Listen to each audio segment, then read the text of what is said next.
Gaslighting, that's a pretty big word, babe. Did your friends teach you that? No, it was actually the 1944 film Gaslight that, as Ara Hayter states in her BBC article published on November 22nd, 2019, A Cultural History of Gaslighting is a film that follows a husband who isolates his wife, makes items disappear in their home, but most importantly, plays with their gas-fueled lights to make them flicker, seem dimmer, and seem brighter, and then tells her it's all in her head. The husband eventually drives the wife to insanity. However, at the end of the film, she finally exacts her revenge by having him arrested for stealing her family jewels. Not only did this film shine light on verbal domestic abuse, but it also coined the term gaslight that we know today. Verbal abuse often goes unnoticed. There are no physical effects of it, which makes it so much harder to spot. This type of abuse also isolates you from the ones you love and makes it much harder to leave the situation, especially if you are feeling insane and codependent upon your partner. Gaslighting is a serious form of psychological abuse that leaves the victim with long-term effects that never leave them, usually. Throughout this speech, I will delve deeper into what exactly gaslighting is, what the negative effects are, and how to know if it's happening to you. Now, if you're still wondering what gaslighting is, according to medical news today, it is a form of psychological abuse where a person or group makes someone question their sanity, perception of reality, or memories. However, for the purpose of this speech, we're going to focus on gaslighting in a relationship and mostly severe cases of gaslighting rather than a group setting. This form of abuse is caused by a person's need for control, and they often project their insecurities onto their partner. In the same article written by Medical News Today, What Are the Long-Term Effects of Gaslighting, published June 29th, 2020, there are several common things that gaslighters do to manipulate their partners. Now, please remember, these are not all severe cases. All gaslighters do this. These tactics are countering, withholding, forgetting, trivializing, and diverting. Countering makes you question the memory of an event that occurred. For example, if we were to go to a movie together, you brought it up to me a couple days later and I pretended like I had never seen that movie. You're crazy and you're delusional, and I keep going until you start to think, maybe I didn't see that movie.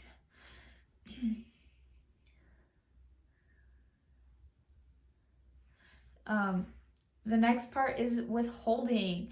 This is the exact opposite of listening, goes hand in hand with countering. This is when a gaslighter pretends to have no idea what you're talking about and they refuse to listen to you. They play dumb until you stop talking.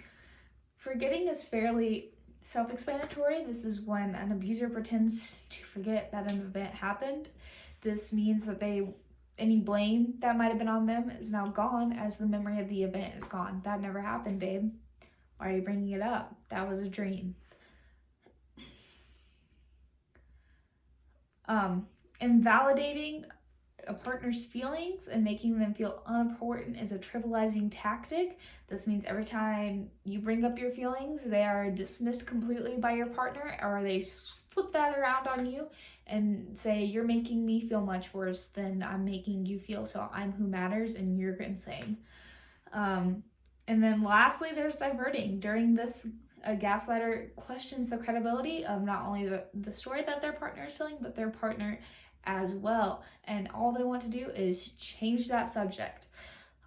All these tactics allow the gaslighter to isolate the victim and make them feel crazy. They make them question their perception of reality. Not only does this make it hard for the victim to recognize verbal abuse, but they also allow it to happen because the gaslighter has projected their own insecurities onto their partner to make them believe that those are their own insecurities. Like, the partner now embodies the gaslighter's insecurities. And this leaves the victim with long-term and lasting effects. The Northeast News Journal articles, Flaming Effects of a Gaslighter, published August 6, 2020, briefly describes the long-term mental effects that gaslighting has on a person. These effects are a lack of confidence and self-esteem, depression, anxiety, and confusion about the reality of life that they see. These effects follow people potentially all through their life, or will take several years of therapy to correct, and they hinder their daily activities. It's not something that comes and goes, it's every single day.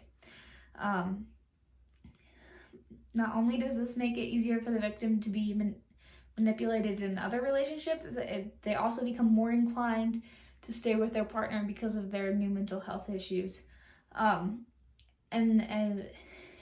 Paige L. Sweet's article, published August 9th, 2020, The Sociology of Gaslighting, she conducted research on the methods in which women were gaslighting.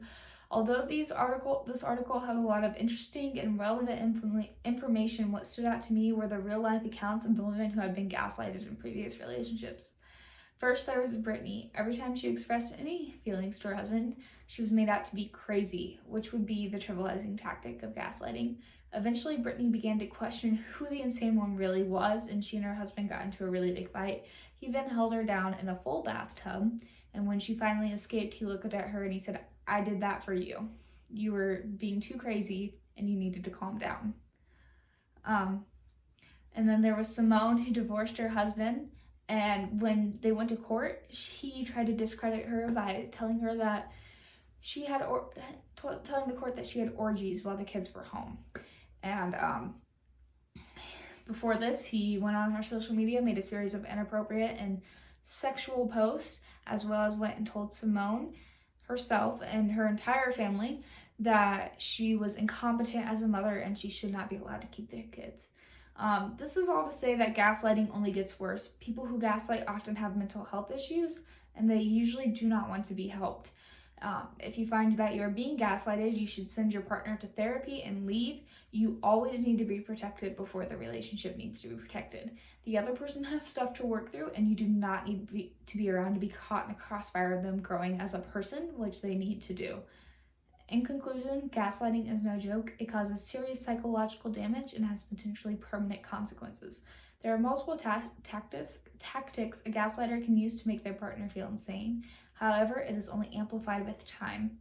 Watch for countering, diverting, forgetting, trivializing, and withholding behaviors within your relationships. These are really good signs of gaslighting, no matter how severe the case. So babe, if you feel you're insane when you talk to your partner, there's a chance that you're probably not.